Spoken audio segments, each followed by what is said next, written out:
Hey everyone, welcome back to Her Final Word. I'm Christy, and if you're new here, this is the safe space where we break the silence on the secrets people think they buried. Today's story came into my inbox last Tuesday, and honestly, it made my blood boil, but the ending is pure, unadulterated justice. Before we dive into the wolves and the sheep, I want to ask you something. Rumors have a funny way of traveling, don't they? They start as a whisper in one corner of the world and end up changing shapes by the time they cross an ocean.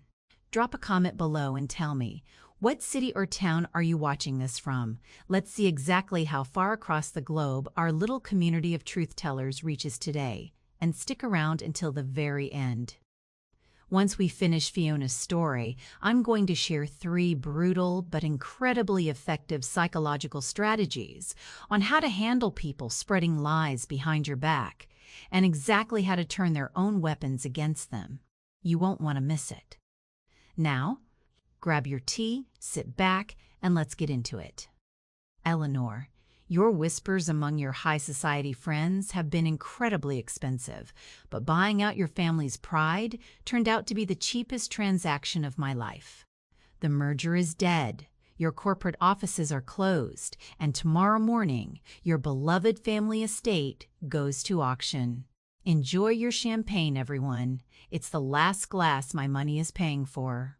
I've always believed that the loudest people in the room are usually the emptiest.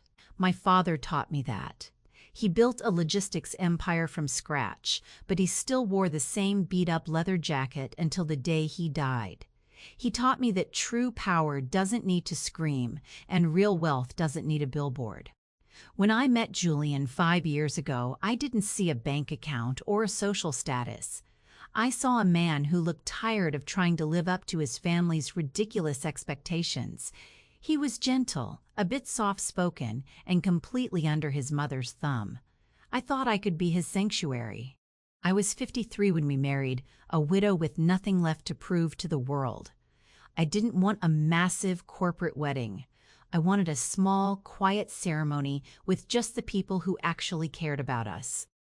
My family owns the Vanguard Group, a multi-billion-dollar holding company, but Julian didn't know the full extent of it. Not because I lied, but because he never asked, and I never felt the need to brag about my inheritance. We bought a comfortable house, lived well within our means, and for the first few months it was blissful. Until his mother, Eleanor, decided to move back from her villa in Italy. Eleanor didn't just walk into a room, she conquered it. Her family owned a mid-sized textile manufacturing firm that had been the pride of the local elite for 2 generations. To her, status wasn't just important, it was the very air she breathed. And from the absolute second she looked at my unbranded linen dress and my lack of a 6-carat diamond, she decided exactly who I was. In her eyes, I was a penniless older woman, a nobody who had snared her precious son just to secure a comfortable retirement. She didn't say it to my face, of course. Women like Eleanor don't fight in the open. They use whispers, and those whispers were about to turn my life into a living hell. The rumors didn't come at me like a tidal wave. They came like a slow, toxic leak, spreading through the town's social circles until the air itself felt heavy. Eleanor started small, dropping subtle hints during her weekly bridge games and country club luncheons. She would tell her friends how sad it was that Julian had to settle, sighing dramatically over her tea while hinting that I came from nothing. But it didn't stop there. Soon, the narrative shifted from me being poor to me being dangerous.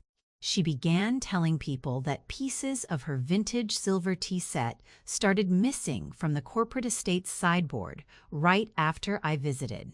She told her friends she was looking into legal options, but didn't want to break Julian's heart by exposing his thieves of a wife. I started noticing the shifts immediately. The country club staff began looking at me with undisguised suspicion. The cold shoulders at charity committee meetings became impossible to ignore. Then, the invitations to local events stopped coming altogether. I remember walking into the local bakery one Thursday afternoon, a place I had visited weekly for years. Two women I'd known socially suddenly stopped talking the moment the door chimed. They didn't even look me in the eye. They just paid for their pastries in a rush and hurried out, leaving a suffocating silence behind. I could feel their judgment burning into my back. Julian started noticing the tension, too, coming home completely stressed, staring at spreadsheets for hours. He told me his family's business was facing severe supply chain issues and that Eleanor was panicking. But worse, she was constantly asking him if he had checked our prenuptial agreements lately. She wasn't just trying to exclude me from her social world. She was actively trying to poison my husband's mind and make me uncomfortable enough to run. The escalation was systematic and ruthless. Eleanor started hosting family dinners where I was intentionally given the wrong time, ensuring I would arrive just as they were clearing the plates, looking disorganized and disrespectful. She would openly speak about Julian's wealthy ex-fiancé right in front of me, loudly lamenting the lost financial connections and how some people simply don't understand that class cannot be bought, let alone stolen. She made sure every local business owner knew her version of the story, turning my everyday life into an obstacle course of whispers and dirty looks. But the breaking point happened on a Tuesday morning when I received a phone call from the president of the local historical society.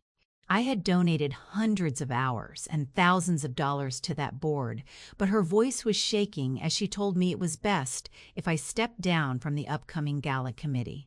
She mumbled something about concerns raised regarding the internal auditing of our charity funds, adding that with the rumors circulating about missing family assets at Eleanor's corporate estate, they simply couldn't risk the optics. My hands shook as I ended the call. Eleanor hadn't just whispered. She had successfully assassinated my character in the one place I felt truly useful. I sat by my window, looking out at my garden, feeling a mixture of profound sorrow and, for the first time in a decade, a roaring, icy rage. That exact evening, Julian came home looking pale as a ghost, completely broken. He broke down and told me the textile firm was collapsing after a massive bad debt wiped out all their liquidity. They needed $3 million by Friday, or the banks would foreclose on both the business and Eleanor's beloved historical estate. He looked at me with tears in his eyes, feeling like a failure. And right then, looking at my devastated husband, I realized that Eleanor's desperate financial crisis was the exact weapon I needed to end her games forever. I didn't tell Julian a single word of my plan. He was far too weak to handle what was coming, and if he knew the truth, his guilt and anxiety would give it away to his mother. The next morning, I took a private car down to the city and walked into the corporate headquarters of the Vanguard Group to meet with my brother Arthur, who currently runs our family's operations. Together, we reviewed the financial carcass of Eleanor's textile company, and it was an absolute disaster of mismanagement, inflated egos, and vanity projects funded by debt. Arthur told me the company wasn't worth saving for profit, and he was completely right. But I told him it was worth every single penny for what I had planned. I instructed him to buy up the entire debt structure from the traditional banks and quietly purchase the controlling shares from the minority blockholders. I wanted everything done anonymously through one of our secondary shell corporations, the Helios Fund, and I demanded the paperwork be finalized by Thursday night. By Thursday afternoon, my plan was locked in. Eleanor received the call from her lawyers about an anonymous institutional investor stepping in to save them, and she completely swallowed the bait. She was ecstatic, calling everyone to brag about how the universe had validated her status and how her family was simply too important to fall. She told her inner circle she would sign the final merger and bailout documents at the annual charity auction the following evening. She truly believed she had won against the world, completely unaware that she had just signed the eviction notice for her own pride. The grand ballroom was packed for the annual charity auction, buzzing with the exact energy Eleanor loved. As I walked in, I spotted her immediately, standing at the center of a large circle of her socialite friends, holding a glass of champagne and looking incredibly smug. The moment she saw me approaching in my custom midnight blue gown, she raised her voice so the entire circle could hear, laughing as she remarked that I must have heard about the complimentary buffet, because when someone doesn't have to pay for their own meals, they never miss a free spread. The women around her snickered, hiding their faces behind their hands. I didn't stop, I didn't argue, and I didn't show an ounce of anger. I simply smiled, walked right past them, and moved directly toward the stage where the podium stood. The whispers followed me like a physical weight, people muttering about the woman who allegedly stole silver and didn't belong in polite society. But then, the master of ceremonies stepped up to the microphone, calling for silence.